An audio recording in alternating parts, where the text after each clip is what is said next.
पिछले हफ्ते वीडियो जहां छोड़ा था वहीं से शुरू करते हैं और बात जारी रखते हैं पुरुषों की सेहत के उस पहलू की जिसके बारे में बात करने में सबको शर्म आती है, लेकिन हमें तो शर्म आती नहीं। नमस्कार, मैं हूं निशा, आप जुड़ चुके हैं सेहत टॉक से। तो देर किस बात की, शुरू करते हैं।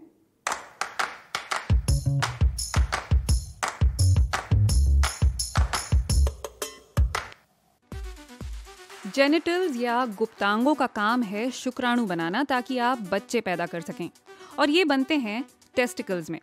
बाकी स्तनपाइयों की तरह इंसानों में भी 2 टेस्टिकल्स होते हैं। ये लिंग के ठीक नीचे स्क्रोटम नाम के थैलीनुमा अंगों में मौजूद होते हैं। ज्यादातर पुरुषों में एक टेस्टिकल दूसरे से बड़ा होता है। 1 सेकंड में ये टेस्टिकल 1500 शुक्राणु बना सकते हैं, यानी एक दिन में कुछ 10 करोड़। लेकिन इन्हें पूरी तरह तैयार होने में कई हफ्ते लगते हैं, और इसके लिए इन्हें नॉर्मल बॉडी टेम्परेचर से कम तापमान की जरूरत होती है। इसीलिए ये शरीर के अंदर छिपे नहीं होते बल्कि बाहर होते हैं, ताकि स्पर्म्स ठंडे रह सकें और इजैक्यूलेशन के लिए तैयार हो सकें। इजैक्यूलेशन के दौरान जो शरीर से बाहर निकलता है उसे सीमन कहते हैं, और सीमन का सिर्फ 5% हिस्सा ही स्पर्म से भरा होता है। बाकी 95% होता है प्रोस्टेट और दूसरे ग्लैंड्स का बनाया सामान। एक इजैक्यूलेशन के दौरान करीब 10 करोड़ स्पर्म्स रिलीज होते हैं, और इन करोड़ों में से एक लकी स्पर्म अंडे के साथ फर्टिलाइज कर पाता है। सीमन का काम होता है इन स्पर्म्स को सुरक्षित रखना। सीमन का 2/3 हिस्सा आता है सेमिनल वेसिकल्स नाम के ग्लैंड से, जो कि ब्लैडर के ही पास स्थित होते हैं। इनका काम ही है ऐसा फ्लूइड बनाना जो शुक्राणुओं को आराम से शरीर से बाहर ले जा सके। इनके बिना शुक्राणु कभी अंडाणु तक पहुंच ही नहीं पाएंगे। साथ में हार्मोन्स भी होते हैं जो सुनिश्चित करते हैं कि महिला का शरीर कहीं शुक्राणुओं को बैक्टीरिया या वायरस समझकर उन पर हमला न कर दे। फिर कुछ 25% सीमन आता है प्रोस्टेट से। ये इस बात का ध्यान रखता है कि शुक्राणुओं का डीएनए सेफ रहे।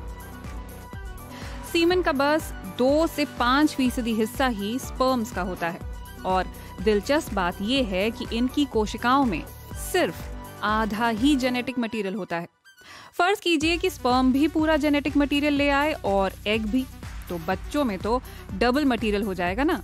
लेकिन क्योंकि दोनों में आधा आधा होता है तो जुड़कर एक हो जाता है। वैसे स्पर्म्स की सबसे दिलचस्प चीज होती है उसकी पूंछ, जिसे फ्लैजिलम कहा जाता है। इसी की मदद से स्पर्म एग तक तैर पाता है। सीमन का आखिरी छोटा सा हिस्सा है वो क्लियर फ्लूइड जो बल्बो यूरिथ्रल ग्लैंड्स बनाते हैं। काफी भारी नाम है ना, बल्बो यूरिथ्रल ग्लैंड, लेकिन होता है सिर्फ मटर के दाने जितना है।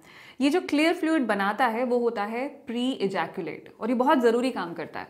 सबसे पहले तो ये यूरेथ्रा में अगर यूरिन के कारण थोड़ी भी एसिडिटी बची हो तो ये उस एसिडिटी को न्यूट्रलाइज कर देता है, ताकि स्पर्म को किसी भी तरह का नुकसान ना हो। दूसरा, ये फीमेल रिप्रोडक्टिव ट्रैक्ट में जाकर वहाँ का माहौल ठीक करता है, ताकि स्पर्म्स जब जाएं तो उनका स्वागत अच्छे से किया जा सके। और अंदर जाने के बाद प्रेगनेंसी किस तरह से एस्टैब्लिश होती है वो तो आप पुराने वीडियो से बहुत अच्छी तरह से जानते ही हैं। सारे मेडिकल टर्म्स याद रखना ज़रूरी नहीं, लेकिन अपने शरीर को समझना ज़रूरी है, ताकि जब कुछ ठीक से काम ना करे तो आप कम से कम रिकग्नाइज कर सकें कि दिक्कत आ कहाँ रही है। उम्मीद है आज आपने बहुत कुछ नया सीखा होगा। वीडियो को शेयर करना बिल्कुल मत भूलिएगा। आज के लिए इतना ही। नमस्कार।